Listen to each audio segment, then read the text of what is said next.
Hello there, how are you doing? Um, it's me, Spence, and welcome in music. Hello there, and I'm just noticing on my keeps coming up. There's a very bad connection, so I hope this is transmitting okay. It should be pretty good, considering we're connected to the Wi-Fi here. Although that doesn't say much. We're back. Hi there, so it's me, Spence. Welcome to The Prosperous Musician, and we're talking about making money in music. And of course, if you've seen the title, we're talking about how to sell out your show. Now, this is a subject which is really interesting to me because, yeah, it's what makes some shows sell out and what makes others not. And of course, you're right in thinking it's all about the preparation. Now, if you're a superstar and you've got a massive budget, then obviously of advertising, huge fan list, huge fans base, it's easy to sell out shows. But when you're just starting off, and maybe like me, and you've got to sort of build up a following, I think there's a lot of steps and a lot of kind of ways of how to sell out a show, and I'm just going to share a few of them with you and see what you think. And also, I've put 10 ways on there, but I'm going to just show you a few, and then if you want to know more, click down below, click subscribe, click the like button, let me know that you're there, and leave a comment down below, say, I am interested, and I'll send you the more of the tips. Okay, how about that? So let's dive straight in. So the best thing to do, I think, to not do too many shows. Now that sounds counterintuitive, doesn't it? So if you're always playing, if you're always on the road, if you're always gigging one little area, then obviously not many people are going to go and watch you if you suddenly do a gig and you want everyone to come, because they'll just go, well, if I miss this one, I'll get him next time, or I've already seen him. So it's really a good idea to spread out your shows, particularly if you're playing in one particular area. If you're touring around, then obviously it doesn't matter so much, but it's good to leave it for. But there's a lot of there's a lot of people that like to play regularly, and it kind of really dilutes it. Okay, so that's the best tip, really, to create a kind of a demand, create a hunger for your shows, in the one area. So another tip that I can give you is to get what's called a street team. Now, a lot of people think, well, I don't need to do that. I'm just going to post online, run some Facebook ads and get people that way. Now, that's okay, and that probably works to a certain point, but what you need, I think nothing really still replaces. Apologies about this connection. I thought it was a very stable connection. Obviously not. Anyway, we'll press on. So the best thing to do is to get a street team. Now, how would you get a street team together? Now, it could be friends, it could be family. You can get it for free. You can have a free album, free gig, basically. So that's the way you can basically do it. And of course, treat them well. If you've got a team of people, then take them out for a drink, buy them a pizza, whatever it is. Make sure they're not putting their hands in their pockets. They might not be getting paid a ton, but just making sure that they're not putting their hands in their own pockets, and they're looked after, and they're excited about the event. Yeah. So get the posters up. Get that kind of buzz going, because that's what is going to attract people along, and people still respond to posters. I do. When I see posters up, I'll look. If I see another one, I'll look, and the more posters up, the better, because we're not going to suddenly look at one poster and go, oh, I'm going to go to that. Usually you'll have to see it 3, 4, 5, 6, 7 times before you go, oh yeah, I might write that down and take a picture of the poster, or and that's a good idea as well. Make the poster obviously very bold, very clear as to when it is, so people are very sure where it is. There's no hesitation. They're not guessing. And then get a graphic designer on board as well, if you can afford that. Get someone who really knows how to create something that's eye-catching and that looks professional. Like a handwritten poster is okay if that's your thing. If you're known as like a lo-fi kind of DIY arty kind of artist, then that might really work really well. But generally, you want something that looks like it's been created well. It's had some money spent on it. And it doesn't have to be full colour, because full colour can be really expensive if you can make something very bold in black and white, you know. So that's another video completely about getting into marketing and advertising. But make sure you got some help. Get a street team, because obviously if you're doing it yourself, you're going to run yourself ragged. And you know, ideally, you want to be concentrating on the managing of the thing, not actually all the doing it. Okay, so and the other, I'm calling this how to sell out your shows, but there's a difference between a show or a gig and an event, and that's what you need to consider. So shows will sell, but it's events that sell out. Okay, shows sell, but events or gigs sell, shows sell out. So what does that mean? Basically means that what you need to do is create a show, an event rather. So instead of just a normal gig, I'm just turning up and playing a few songs, then obviously something like an album launch would be more of an event. It's more of a one-off. There's a real point to it. There's an excitement about it. There's a purpose to it, okay? And it's an event. It's very clear that it's not just a normal gig. So what happens if you haven't got a gig, an album to promote, then the best thing to do in that case is to create an event. So it could be like you're kicking off a tour, or you're doing maybe you've got an album out already and you're going to play that in its entirety, or you're going to do an album of a gig of local songs, or you're going to make it unique, make it something that people want to go out. It's not just a singer-songwriter playing songs. Create an event. Now, this is where you need to get really creative.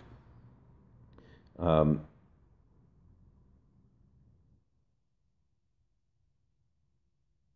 of course, sorry, I've just made some notes down here. It's just making yourself stand out.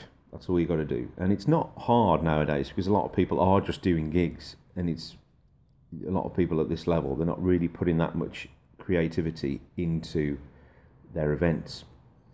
So another thing that I've tried, and which works for me, is to maybe you could specify what it is, maybe make it about the local thing. So it could be or like a history of your own songs that influence me. So in playing the songs that made me pick up a guitar.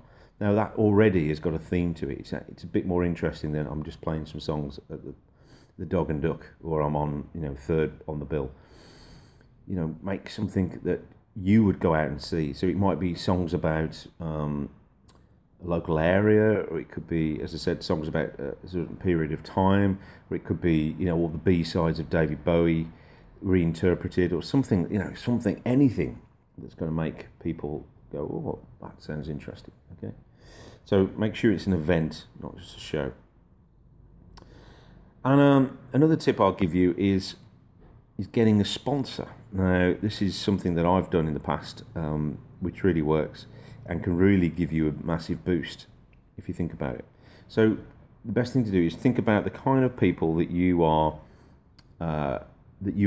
buying from at the moment.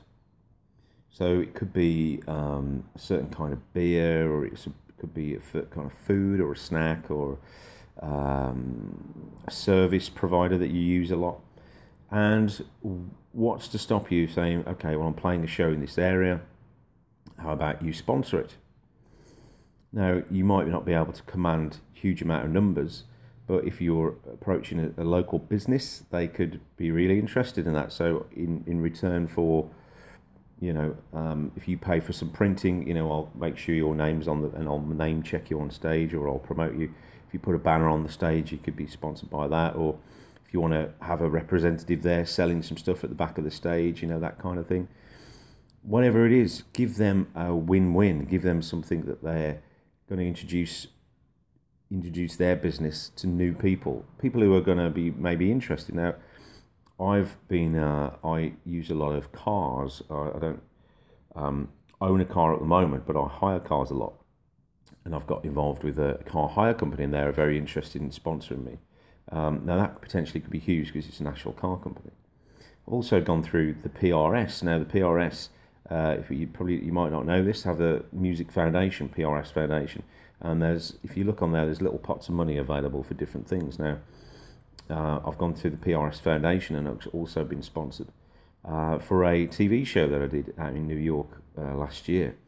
I approached them with the idea, and then I needed accommodation while I was out there because I needed to prepare for the show. I needed to rehearse, and I was writing as well. So basically, they agreed to cover the cost of the accommodation for that trip. They didn't pay for the trip, but they covered the cost of the accommodation, which was, quite a big portion of the cost to get out there. So think laterally about these things. So think about, it could be like a new business in your area. Maybe it's a new business that's going on. Then they'd be very keen to get themselves noticed. So maybe team up with them. Now, another tip is maybe a printers. Now, printing costs a lot, can cost a lot of money, and we talked about the posters earlier. Now, you could tie those things together, couldn't you? You could say to it, maybe if it's not a chain of printers, maybe they probably wouldn't be as open to it. But if they're like an independent printers, you can make decisions like that quickly. Then putting a proposal together, say, look, I'm doing this show, these are the stats that I've got, these are the people, these is how many people I'm expecting to attract, these are the kind of people, the type of people that are going to attract as well. There might be all musicians, there might be self-employed, which means they might be interested in using your services. How about you sponsor the flyers and the posters? You put the flyers, you put your business on the back, the printing business, and my business on the front. Then they're promoting their business as well. You're getting something for nothing. Same with the roller banners, things like that. If you give me some roller banners, promoting my show, I'll put one of yours up as well. And it's kind of, you might get a lot of no's. You might get people who are a bit suspicious or a bit kind of, but then you only need one yes, right? Out of all those rejections, which in all of this, you're going to get rejections, aren't you? Not every idea that you do is going to work straight away. It's going to work. Not all your ideas are going to work perfectly off the bat. You're going to have to keep getting knocked back and knocked back. But you only need to get one, somebody who's kind of interested, and particularly with sponsors, because once people know that somebody's on board, and no matter how big it is really, but obviously the bigger the better. If you've got a big national company on board, for example, then it's going to be a hell of a lot easier when you approach somebody else and say, look, I've already got so and so on board. They're already sponsoring this. Then they're much more likely to say yes, because you're not a gamble. Somebody else has already validated you by teaming up with you. So yeah, I've got quite a few more here, top tips for how you can sell out your show, and some of these I've actually done myself. In fact, the ones apart from the street team, I've done myself. These are the tips I've done myself, and there's quite a few others as well which I want to share with you. But I'm running out of time right now. So please, if you like this kind of topic, if you want to know more about how to sell out shows or how to sell out your events, how to create more of a buzz, how to get things for free, then smash that like button. Subscribe to the channel down below. Please be sure to do that. Drop your comment down below. Say I'm interested. Drop it down below. I'll do another video about this subject. Okay, and please, if you happen to share this with your musician friends as well, that would be really helpful, because obviously what I'm trying to do here is give you as much information as possible, because information, as you know, is king. Knowledge is power, and the more knowledge and the more information you have about these things, the more chance you've got of succeeding, the more chance you've got of elevating yourself above the white noise. Definitely interested. Thanks, Lynn. Elevating yourself above the white noise of music, because there's a lot of people out there, isn't there? There's a lot of musicians, a lot of fantastic singer-songwriters, a lot of fantastic bands, but it's like, how do you get yourself noticed above them? How do you put on a good show but without spending loads of money? And I'll give you some top tips there, which they're only going to work if you action them. So